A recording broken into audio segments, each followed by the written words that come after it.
తెచ్చిన మార్పు ఏంటంటే ఎరువు బస్తాల కోసం మళ్ళీ పాత రోజులు ఎక్కడ కాంగ్రెస్ గవర్నమెంట్ ఉన్నప్పుడు చెప్పులు లైన్లో పెట్టుడు, పాస్బుక్ లైన్లో పెట్టుడు, పొద్దున్నే 5 గంటలకు వచ్చి లైన్లో నిలబడాల్సిన పరిస్థితి ఉంది. కానీ కేసీఆర్ గారు ప్రభుత్వం వచ్చిన తర్వాత ఎరువులకు కొరత లేకుండా ఏ ఊరికి ఆ ఊరు లారీలు పంపారు. హమాలీ కిరాయి లేకుండా, ట్రాన్స్పోర్ట్ కిరాయి లేకుండా, ఇంటికాడ కూలి పని కూడా పోకుండా వ్యవసాయ పనులు చేసుకునేటట్టు ఈ గ్రామానికి ఎరువులు పంపినాం. మరి 10 ఏళ్ల కేసీఆర్ హయాంలో కనబడిన లైన్లు ఇవాళ కాంగ్రెస్ రాగానే మళ్ళీ ఎందుకు లైన్లు వచ్చినాయి అంటే ఇది కాంగ్రెస్ ప్రభుత్వ వైఫల్యం. రేవంత్ రెడ్డి చేతగాంతనం వల్ల, ముందు చూపు లేకపోవడం వల్ల ఈరోజు రైతులకు తిప్పలు వచ్చింది. వాస్తవంగా సిద్దిపేట జిల్లాలో పోయిన వానకాలంలో 5,70,000 ఎకరాల పంట సాగు జరిగింది. ఈసారి కాలం సరిగా గాక, కాళేశ్వరం నీళ్లు తేక 4,50,000 ఎకరాల్లో మాత్రమే పంట సాగు జరిగింది. అంటే ఒక సిద్దిపేట జిల్లాలో 1,20,000 ఎకరాలు పోయిన వానకాలం కంటే ఈ వానకాలంలో తక్కువ సాగు జరిగింది. అంటే ఇంకా 1,20,000 ఎకరాల పంట వేసి ఉంటే ఇంకెంత యూరియా అవసరం పడుతుండే, ఇంకెంత తిప్పలైతుండే. పోయిన వానకాలం కంటే 1,20,000 ఎకరాల్లో పంట సాగు ఒక సిద్దిపేట జిల్లాలో తక్కువ జరిగింది. ఇట్లా రాష్ట్రం మొత్తం కూడా చూస్తే దాదాపు లక్షల ఎకరాల్లో పంట సాగు తగ్గింది. పంట సాగు తగ్గినా యూరియా సరఫరా చేయలేని చేతగాని దద్దమ్మ ప్రభుత్వం రేవంత్ రెడ్డి ప్రభుత్వం. పొద్దుగాలు లేస్తే కేసీఆర్ను తిట్టుడు తప్ప ఈ యూరియా తెచ్చే తెలివి లేదా నీకు? మీ ఎమ్మెల్యేనే చెప్పిండు కదా రాజగోపాల్ రెడ్డి, ఊకే కేసీఆర్ని ఏం తిడతావు, తిట్టుడు బంద్ చేయి, పని చేయి అన్నాడు. మరి ఈ యూరియా తెచ్చే తెలివి లేదా? కేసీఆర్ ఉన్నప్పుడు ఏప్రిల్ నెలలో, మే నెలలో, ఎండాకాలంలోనే మేము ఎరువులు తెచ్చి గోడౌన్లలో స్టాక్ పెట్టుకున్నాం. ప్రతి మండలానికి కేసీఆర్ గోడౌన్ కట్టించాడు. ఏప్రిల్ మే నెలలో అధికారులను ఢిల్లీకి పంపించి రైల్వే వ్యాగన్స్ పెట్టించి ఎండాకాలంలో ఎరువులు తెచ్చి గోడౌన్లలో పెట్టినాం కనుక వానకాలంలో ఎప్పుడు కూడా కేసీఆర్ ఉండగా గిట్ల లైన్లు కట్టలే. నువ్వు ఇవాళ ఎరువులు ఏ శాతగాక బీజేపీని తిడుతున్నావు, బీజేపీ నిన్ను తిడుతుండు. మీ ఇద్దరి డ్రామాలు ఏంది? డ్రామాలు బంద్ పెట్టుండ్రి, ఎరువులు తెచ్చింది. 8 ఎంపీలు గెలిచింది, బీజేపీ 8 గెలిచే, కాంగ్రెస్ 8 గెలిచే. 16 ఎంపీలు గెలిస్తే గుండు 0, ఎరువులు దొరకలేవు. మరి ఎందుకు మీరు గెలిచి? సెమీ కండక్టర్ ఇండస్ట్రీ ఆంధ్రప్రదేశ్కి పోతుంది, బడ్జెట్లో డబ్బులన్నీ ఆంధ్రప్రదేశ్కే పెడతారు, అయితే గుజరాత్కు పోతాయి. తెలంగాణకు మాత్రం నా బడ్జెట్లో పైసలు ఇయ్యరు, సెమీ కండక్టర్ పరిశ్రమ ఇయ్యరు, చివరికి ఎరువులు కూడా ఇవ్వపోతుంది. ఈ ఇచ్చే ఎరువులు కూడా ఇయ్యరా? శాతగాక నానో అంటూ. నానో ఏందే? ఇలా నానో వేయాలంటే మీరు డ్రోన్ కావాలి. ఆ డ్రోన్ వేయాలంటే ఎకరానికి 500 రూపాయలు కావాలి. లేదు డ్రోన్ కాదు, మనిషిని పెట్టి కొట్టియాలంటే 2 మనుషులు కావాలి. ఒకళ్ళు నీళ్ళు పోసేందుకు, కలిపేందుకు, ఒకళ్ళు కొట్టేందుకు. మరి అవే మరి కూలి కావా? 500 అంటే 1000 రూపాయల కూలి అవుతుంది. ఇవాళ నానో వేయాలన్నా 1000 రూపాయలు. ఇవాళ మనుషుల్ని పెట్టుకుంటే 1000 రూపాయలు అవుతుంది, డ్రోన్ తెచ్చుకుంటే 500 రూపాయల భారం పడుతుంది. ఎరువు బస్తానికో రైతే చల్లుకుంటాడు, మెల్లగా చల్లుకుంటాడు, ఆయన పొలంలో ఆయన చల్లుకుంటాడు. ఏమన్నా మక్క కర్రలు ఒత్తుకున్నాయనుకో అని జర 2 పిడికిలు ఎక్కువ వేస్తాడు, జర కర్రలు దూరం ఉన్నాయనుకో పిడికిలు తక్కువ వేస్తాడు, అందాజ మీకెళ్ళి వేసుకుంటాడు. మరి నీ డ్రోన్ స్ప్రేలు ఇవన్నీ జరుగుతాయా? దాని పనితీరు ఎంతవరకు కరెక్ట్ ఉంటుంది? అంటే మీరు ఎరువుల సబ్సిడీ నుంచి తప్పించుకోవడానికి, ఈ సబ్సిడీని ఎగబెట్టడానికి ఇవాళ రైతులకు మీరు ఎగనామం పెడుతున్నారు. రైతు ఏమైతుంది? ఇప్పుడు ఈ అమ్మ అనిత ఊరతండ, బదిపడే ఊరతండాకెళ్ళి వచ్చింది అనిత.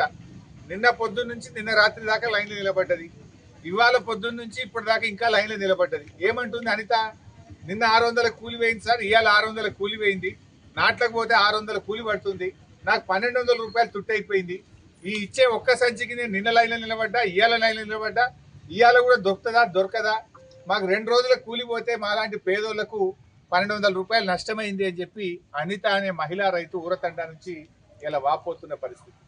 రాష్ట్రంలో ఎక్కడ చూసినా లైన్లే ఉన్నాయి. రేవంత్ రెడ్డి మాత్రం బొద్దు నిద్రపోతున్నాడు, హైదరాబాద్లో కూర్చున్నాడు. ఒక్క మంత్రి ఎందుకో రాడు? బాగా ఎలక్షన్లు అప్పుడు తిరుగుతుంది కదా, ఇప్పుడు వచ్చి లైన్ల కాడ రాండి. కాంగ్రెస్ మంత్రులు హైదరాబాద్లో కాదు కదా, ఊర్లో పోయిన యూరియా కొరతతోని ఇవాళ లైన్లలో నిలబడ్డ రైతుల దగ్గరకు వచ్చి మాట్లాడు, అప్పుడు తెలుస్తుంది మీ సంగతి. ఎందుకో ఒక్కరు కూడా రారు. పోయిన వానకాలం రైతు బంధు ఎగ్గొట్టినావు, పోయిన యాసంగిలో 3 ఎకరాలకే ఇచ్చే రైతు బంధు పెట్టినావు, మళ్ళీ ఇప్పుడు ఓట్లని చెప్పి డ్రామా పెట్టినావు. ఇవాళ పంటల బీమా ఉత్తదే చేసినావు, పచ్చి రొట్టె విత్తనాలు, జనుము జీలుగు విత్తనాలు కూడా మొన్న సరఫరా చేయలేదు, వాటి ధరలు కూడా పెంచినావు. పచ్చి రొట్టె విత్తనాలు ధర పెంచినావు, ఎరువుల ధరలు పెంచినావు, ఆ ఎరువులు సరఫరా చేయలేకపోతున్నావు, పంటల బీమా ఉత్తదే అయిపోయింది. పోయిన ఎండాకాలంలో రాళ్ల వాన పడితే వడగళ్ల వానకు డబ్బులు ఇస్తా అన్నావు, ఇప్పటిదాకా ₹1 ఇచ్చిన పాపాన పోలేదు. ఇక నువ్వు మాట్లాడితే రైతు అసలు రైతుల గురించి మాట్లాడే అర్హతనే కాంగ్రెస్ ప్రభుత్వానికి లేదు. నీ గవర్నమెంట్ వచ్చినాక ఇవాళ ఊరూరికి ఒక మోటార్ వైండింగ్ దుకాణాలు మలమోపోయినాయి. కేసీఆర్ ఉన్నప్పుడు మోటార్ వైండింగ్ దుకాణాలు మూలపడ్డాయి, ట్రాన్స్ఫార్మర్లు కాలిపోయే రిపేర్ చేసే దుకాణాలు బంద్ పడ్డాయి. రేవంత్ రెడ్డి రాగానే మళ్ళా మోటార్లు కాలుతున్నాయి. వెనకట నంగునూరులో పాలమాకులో మోటార్ వైండింగ్ దుకాణం గిరాకీ లేదని తాళం వేసుకున్నారు. ఇప్పుడు మళ్ళీ ఊరికి 2 దుకాణాలు మోపోయినాయి. ఇవాళ రుణమాఫీ చేసినాను, ఆటన మందం కూడా రుణమాఫీ కాలే. అయింది 48 పైసలు, కాంది 52 పైసలు. 2 లక్షల మీద ఉన్నోళ్ళు నేను నమ్మి మిత్తికి తెచ్చి కడితే ఆ మిత్తిల మీద పడ్డాయి, మాఫీ అయింది లేదు. ఎటు కాకుండా చేసినావు అంటే ఇవాళ మాటలు ఎక్కువ చేతలు తక్కువ. ఎరువుల విషయంలో నేను ఒకటే కోరుతున్నా, మీ 16 మంది ఎంపీలు పోయి ఢిల్లీలో కూర్చొని ఇస్తారా సస్తారా అని అడుగుంది, రాజీనామా పెట్టుండి. బీజేపీ ఎంపీలు 8 మంది ఉన్నారు. మేము రాజీనామా పెడతాం, ఎరువులు ఇస్తావా ఇయ్యవా అంటే దెబ్బకు రావా? మీకు పదవులు ముఖ్యమా, రైతులకు ఎరువులు ముఖ్యమా? 2 కేంద్ర మంత్రులు ఉన్నారు, ఎందుకు ఒక్కసారి ఎరువుల గురించి పట్టించుకోరు? ఇలా బీజేపీ ఎంపీలు ఇలా ఆంధ్రప్రదేశ్కి ఎట్లా పోతున్నాయి ఎరువులు, ఆంధ్రప్రదేశ్కు పరిశ్రమలు పోతున్నాయి ఎట్లా? ఎందుకంటే వాళ్ళ మీద ఆధారపడ్డ ప్రభుత్వం వచ్చింది. ఇవాళ మీరు 8 మంది గెలిచి నిధులు లేకపోతే ఈ ఎరువులు కూడా, వచ్చే ఎరువులు కూడా దేశాతర అయితే లేదా? కాంగ్రెస్ ఎంపీలు పార్లమెంట్లో ఎందుకు అడగరు ఎరువుల గురించి?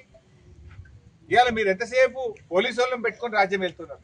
ఎరువు బస్తాలు వంచడానికి ఎప్పుడన్నా కేసీఆర్ హయాంలో పోలీసు వాళ్ళు వచ్చిందా?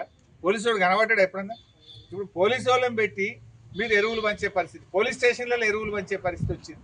టోకెన్ల సిస్టమ్ పెట్టింది, రోజుల తరబడి ప్రజల్ని లైన్లలో నిలబెట్టి గోస ఉచ్చుకుంటున్నటువంటి పరిస్థితి ఉంది. రైతులకు ఇబ్బంది కాకుండా ఏ ఊరికి ఆ ఊరికి ఎరువులు పంపండి. చేత కాకపోతే గద్దె దిగుంది, రాజీనామా పెట్టండి. మీరు చేత కాకపోతే ఎరువులు కూడా ఇచ్చే చేత కదా మీకు? ఇక మొన్న విత్తనాలు కూడా దొరకలే టైంకు. మొన్న జనుము జీలుగు విత్తనాలు రైతులు అడుగుతా కూడా దొరకలే. విత్తనాలు ఇయ్యే శాత కాదు, ఎరువులు ఇయ్యే శాత కాదు, అన్ని మాటలు ఎక్కువ చెప్తున్నారు. ఇవాళ ఎంత ఇబ్బంది పడుతున్నారు రైతులు. భార్యాభర్తలు 2 వచ్చి లైన్లో నిలబడితే కూడా ఒకరికే ఇస్తాం. మరి ఇప్పుడు 5 ఎకరాలు ఉన్న రైతుకు 10 బస్తాలు కావాలి, 1 ఇస్తా 2 ఇస్తా అంటే ఎవరి ముక్కలో పెడతావు? ఏం చేసుకోవాలి? టైం అయిపోయినాక వేస్తే పంట దిగుబడి కూడా తగ్గుతుంది. అది ఆకలి మీద అన్నం పెట్టాలన్నట్టు మా ఎరువు బస్తాలు కూడా టైం మీద వేయాలి. లేట్ అయితే, ఆలస్యం అయితే రైతుకు ప్రయోజనం ఉండదు. సో ప్రభుత్వం వెంటనే ముందుకు రావాలి, ఎరువులు తెప్పించాలి, రైతులకు ఎరువుల ఇబ్బంది లేకుండా చూడాలని చెప్పి డిమాండ్ చేస్తుంది.